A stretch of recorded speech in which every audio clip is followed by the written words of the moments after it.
Dhuwur sih wonten Mas. Iya ada. Oh, wah, pol Mas. Bagus, di atas ada hati. Ada lope. Tadi lope. Ayo. Hati-hati loh, nggak usah di bawah sana. Oh, di sana aja ya, sama mama ya.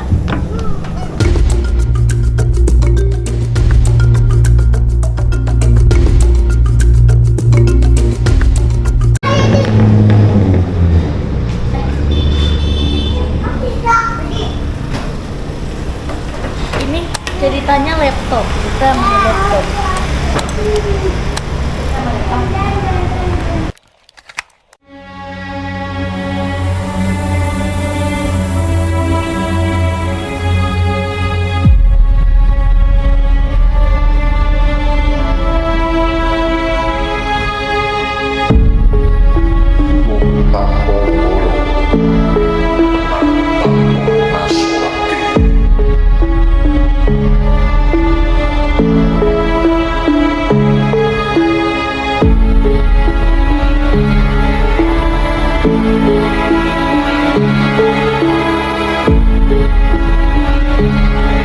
Ini enggak ya, di atas yuk.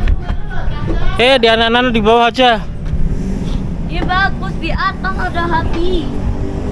Ada lope. Sobat JL, tentu sudah tidak asing lagi dengan salah satu fenomena alam yaitu kabut. Kabut biasanya terjadi di dataran tinggi seperti pegunungan. Tapi tidak jarang juga fenomena alam ini juga terjadi di dataran rendah saat suhu udara cukup dingin. Banyak di antara Sobat JL mungkin sering melihat fenomena alam ini terjadi, tapi tahukah prosesnya terjadi kabut? Sebelum mengenal proses terjadinya kabut, pastikan selalu dukungan channel saya Jejak Langit dengan cara like, share, dan subscribe-nya bila perlu kalian komen. Assalamualaikum warahmatullahi wabarakatuh. Salam sehat, salam bermanfaat, dan salam satu langit. Welcome back to my channel Jejak Langit.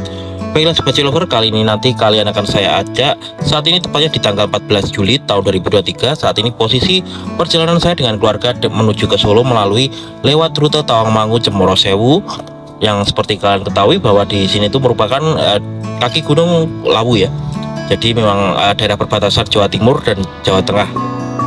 Dan kembali lagi ke soal kabut. Kabut merupakan awan yang turun mengenai daratan dan bisa terjadi dalam bentuk tipis ataupun tebal.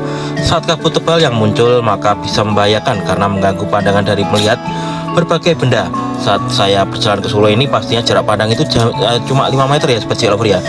Dan di sini ada sedikit tips dari Jejak Langit. Pastinya saat kita bepergian seperti ini di pegunungan dan tiba-tiba kita dihadapkan kabut seperti ini ya, pastikan yang pertama selalu berdoa.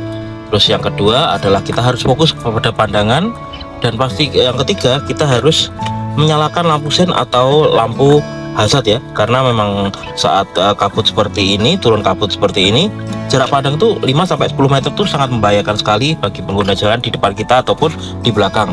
Dan yang terakhir adalah kita harus jalan pelan-pelan.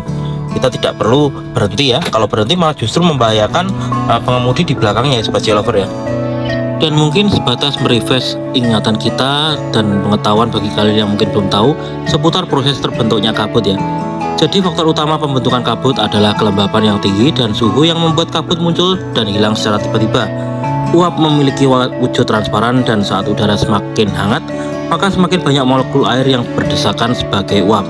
Saat uap-uap dari udara hangat ini mendingin secara tiba-tiba maka molekul akan menjadi lambat dan tidak bisa bertahan dalam bentuk uap, sehingga uap itu akan menggumpal dan menjadi tetesan air kecil yang menggantung di udara.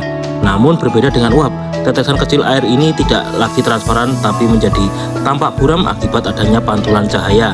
Nah, itu penjelasan singkat seputar tentang kabut.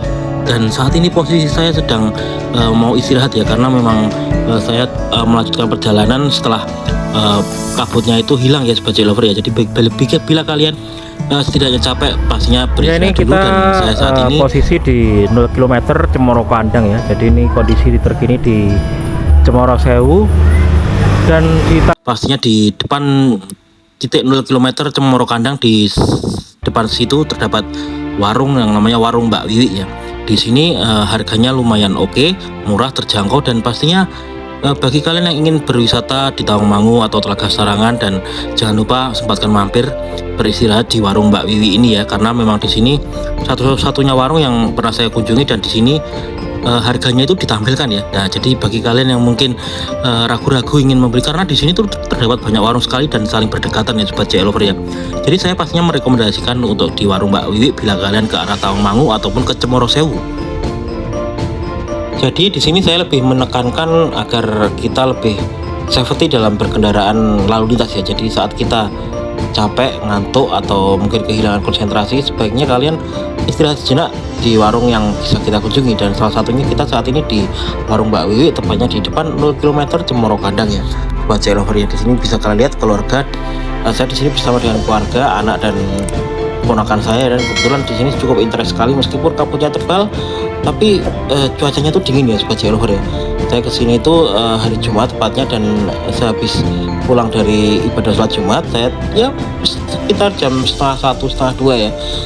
Tapi bisa kalian lihat, masya Allah, di sini kabutnya itu sangat tebal dan sangat pekat sekali. Bila saya tadi meneruskan perjalanan, pastinya ya begitu terus ya, karena kita tidak tahu sewaktu-waktu itu ada, sewaktu-waktu kadang enggak ya. Jadi pas saya kesini itu kebetulan pas kabutnya itu turun-turunnya ya, ini padahal setengah 1 Sobat JL Lover ya. Jadi hitungannya siang hari ya, tapi kabutnya masya Allah gelap sekali. Dan pastikan bila kalian ingin berkunjung dan bertraveling seperti ini, keselamatan itu selalu dinomorsatukan ya. Bila kalian ngantuk atau sekedar mata lelah, ya sebaiknya kita istirahat sejenak dan ngopi-ngopi ya. Dan pastinya tidak salah lagi bila kalian ke Tawangmangu, mampir saja di warung Mbak Wiwi yang tepatnya di persis depan 0 km Cemoro Kandang ya.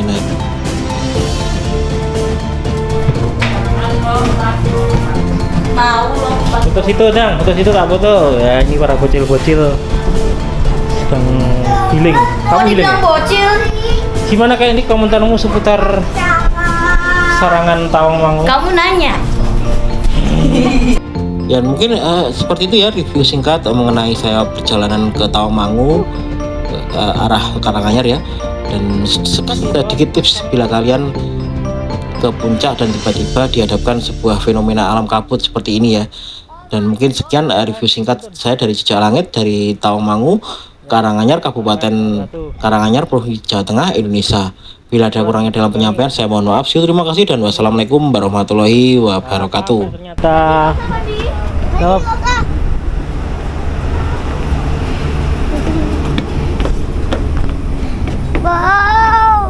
tapi kotor Kak Indi, sayang ya. Sayang kotor di sini. Aku mau nyoba di kafe sebelah dong. Yuk. Tapi kafe sebelah juga masih bersih kok. Kau lihat bawah ya. Jembatan. Kau lihat bawah, lihat bawah, hati-hati. Tinggi ya, pegangan ya. Udah jangan. Nggak usah ditutup.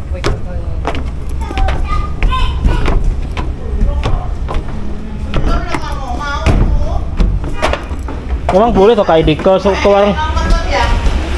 warung sebelah boleh? Boleh.